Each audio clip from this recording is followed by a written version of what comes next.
Hey guys, Adrian Clarke here. Welcome to the breakdown. Let's analyse Arsenal 1, Manchester City 1. Mikel Arteta became the first manager ever to go 5 league games unbeaten against Pep Guardiola. A pretty good achievement, but it was by the skin of our teeth, wasn't it?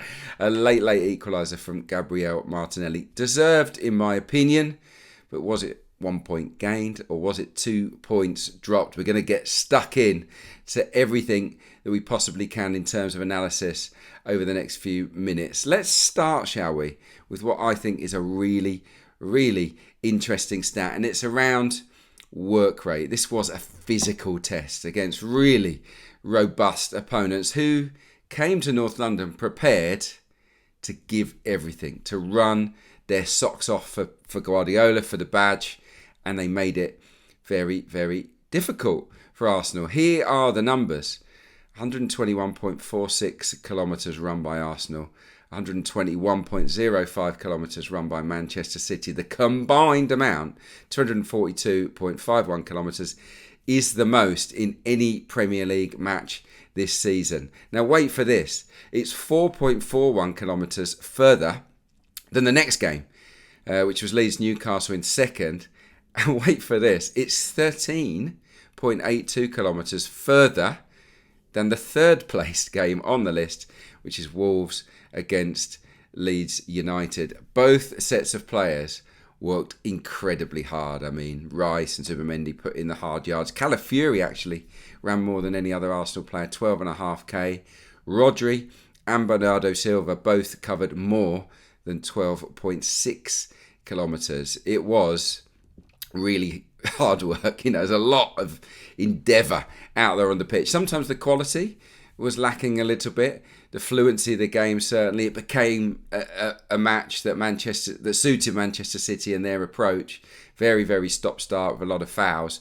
But in terms of when the ball was on the move, goodness me, both sets of players worked really hard. Right, let's rewind now to the moment that really put Arsenal on the back foot. Obviously, Erling Haaland's goal after just 9 minutes. I thought the Gunners had started the game pretty well. There was a sharpness, there was a bit of a crispness about Arsenal's play, but we left ourselves short at the back. Now, when I think about the incident, the ball was in the air, wasn't it? It was a little bit of a melee inside City's half. Marina goes in for a 50-50, doesn't come out on top. Gabriel goes really tight to Erling Haaland, but doesn't make physical contact. And to their credit, in a really tight area, they were outnumbered City. They manoeuvred the ball. Haaland flicks it to Reinders and they escape. Now, at that moment, my thought is, can Gabriel just block off Erling Haaland? Can he pull a shirt? Can he do something, a tactical foul, to stop that counter-attack taking place? And the answer is maybe, but he doesn't, and they're away, and it's a 2v2. Now I want you to have a look at the initial breakaway. Okay, so here it is. Here's the picture. It's a fabulous view, isn't it, overhead, where Reinders runs at William Saliba. You can see it's a 2v2, but Haaland is desperate to make it a 3v2. Now I want you to look closely at William Saliba's body position. He is you can see where he's facing. He's facing away from the dugouts, away from the technical area, and he's looking effectively at Erling Haaland, isn't he? He's looking at that run. Now I'm going to flip it on because after 3, 4, 5 yards, he turns around and jockeys the other way. He turns towards the technical area, towards that side of the pitch where Mikel Arteta is. And for me, that might have been a mistake because it now means that Erling Haaland is on his blind side. He can't see the Norwegian. And that is a problem, isn't it? Because if you can't see him, you've got to turn before you can see him. And only then can you try and make a tackle or interception and whatnot. He's not in a great position there to cut out a pass from Reinders to Haaland. And if you look at this view actually here, if he was facing towards Haaland already, jockeying that way, he's in a better position to stick out a leg, isn't he? To maybe intercept the pass or just to see where Haaland is and track that run because he's pretty quick himself, William Saliba. So I just think he got his body shape slightly wrong in the moment that mattered. And in the end, it hurts. It's a brilliant finish. It's a fantastic goal from Manchester City's point of view. But it's a minor little thing.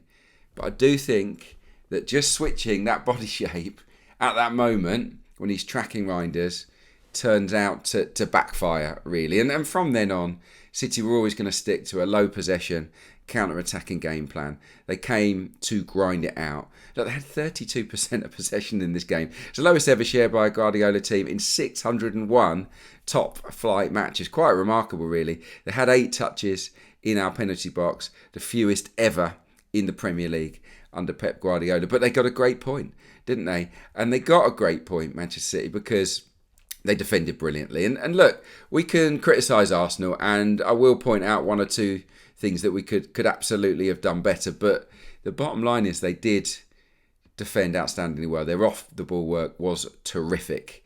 Think about corners. We had 11 corners in this game. We forced a lot of pressure.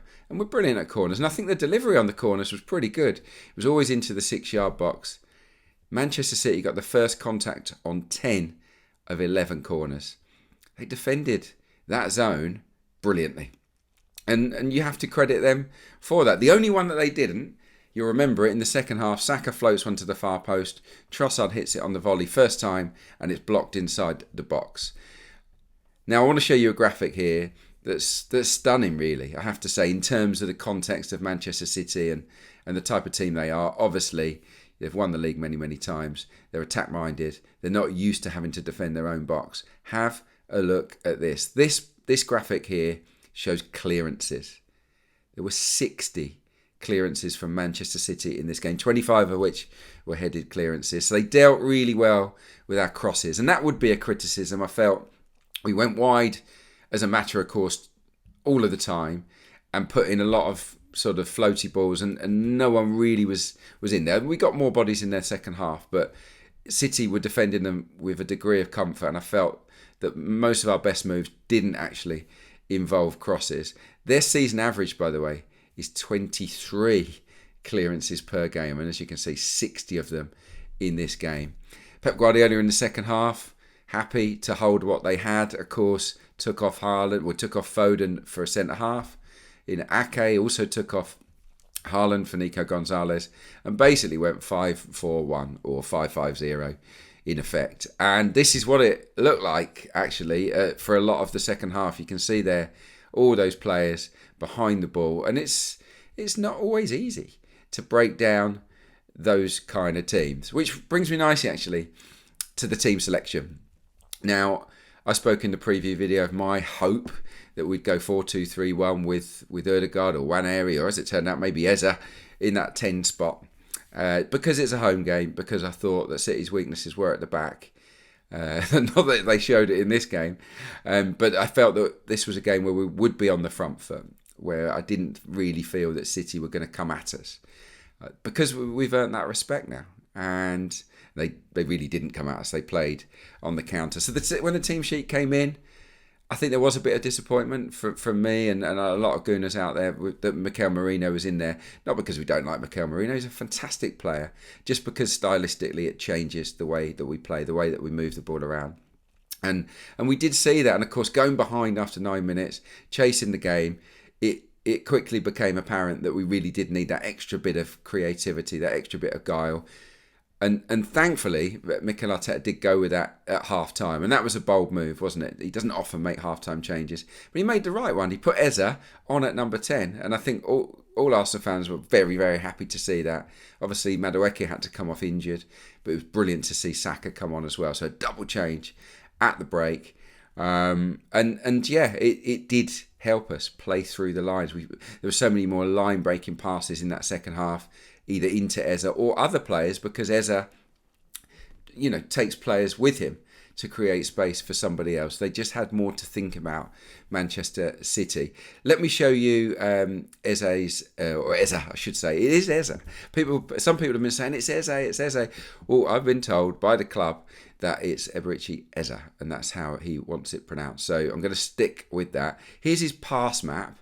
To be fair to Mourinho, by the way, He did make some good passes in that first half. There was one into Madueke inside the box where he turned and got a shot in on target that was well saved by Donnarumma.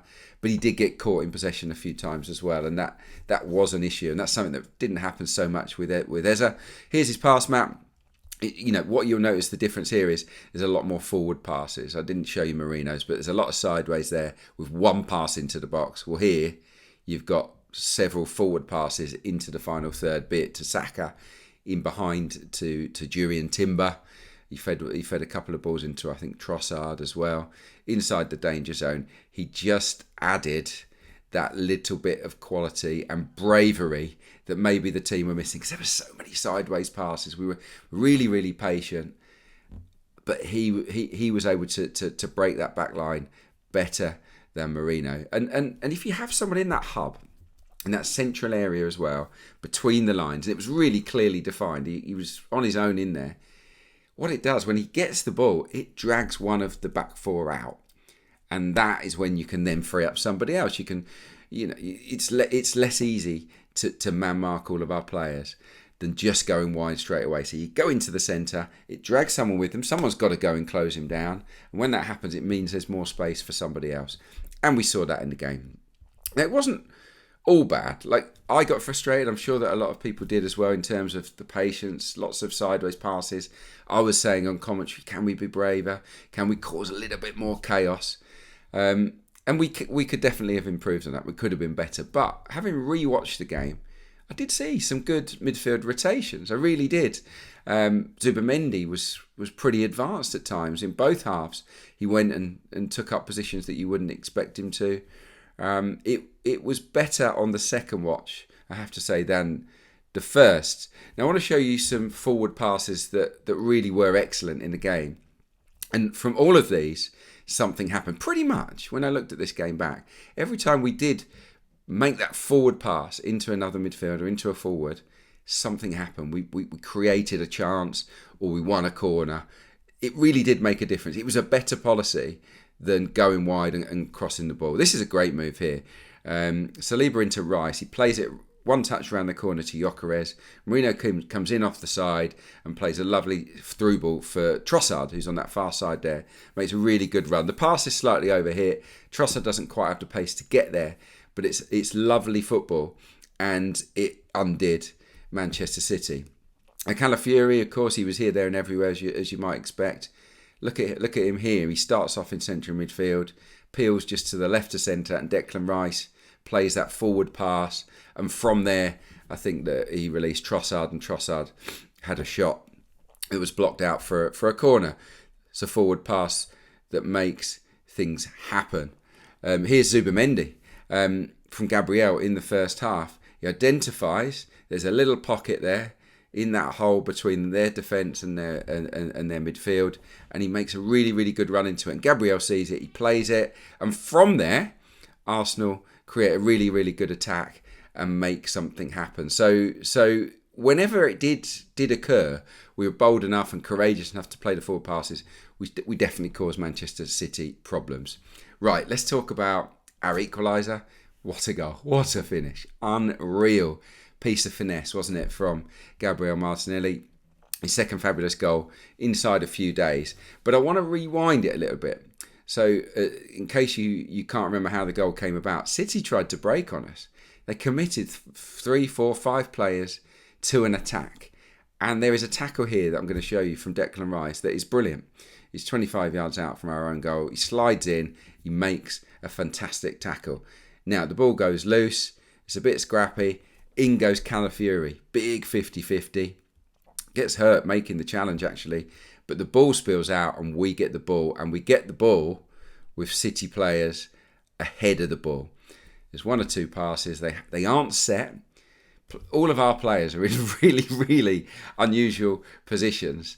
It's messy. They've got a back 5 in place, but they're not kind of where they need to be because City have gone on a bold attack and the midfield protection that they had has gone.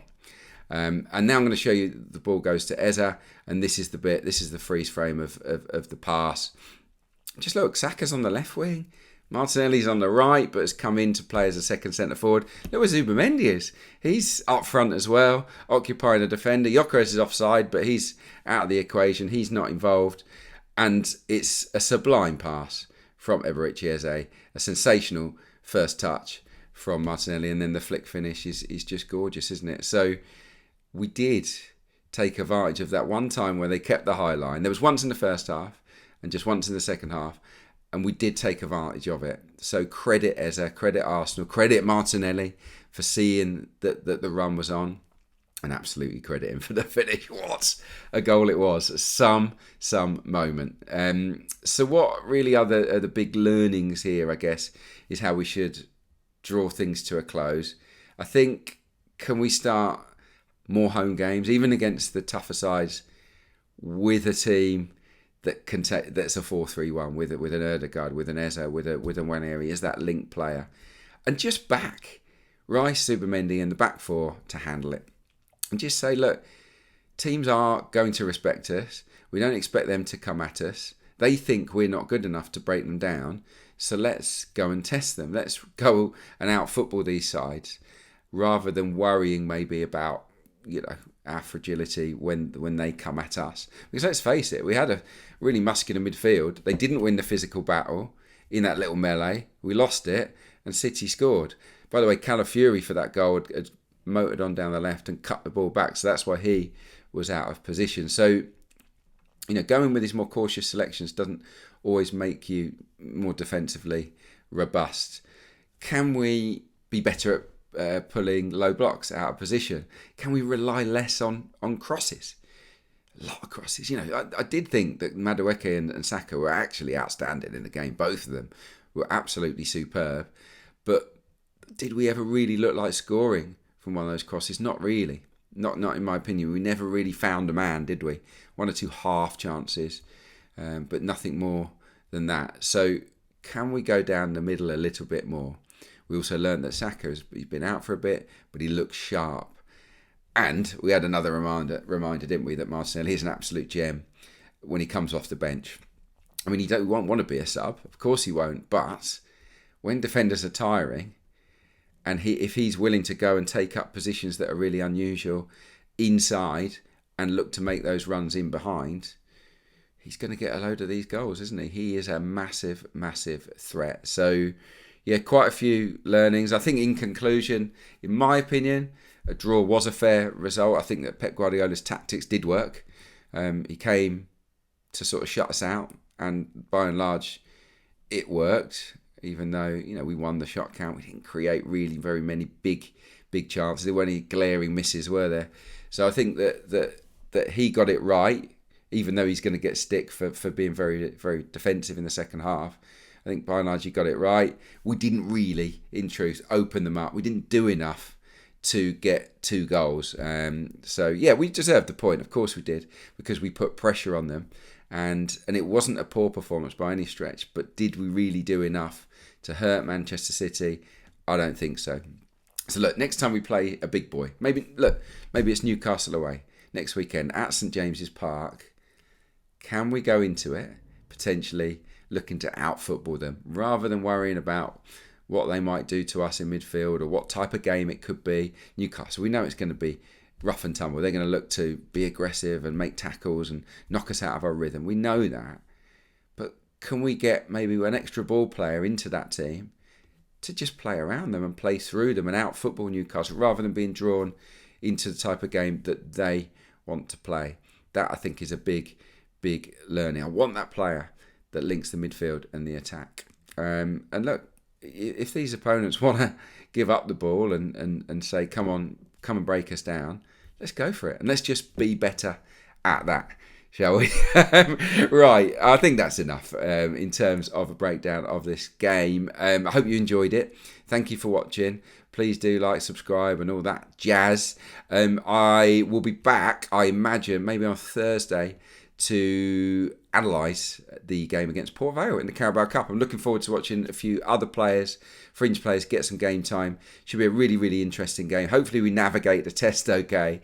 And hopefully one or two of the younger players, the players that haven't had too much game time so far, hopefully they can really thrive at Vale Park. So yeah, I'll be back after that game to break it all down. Thanks for watching. I'll see you soon.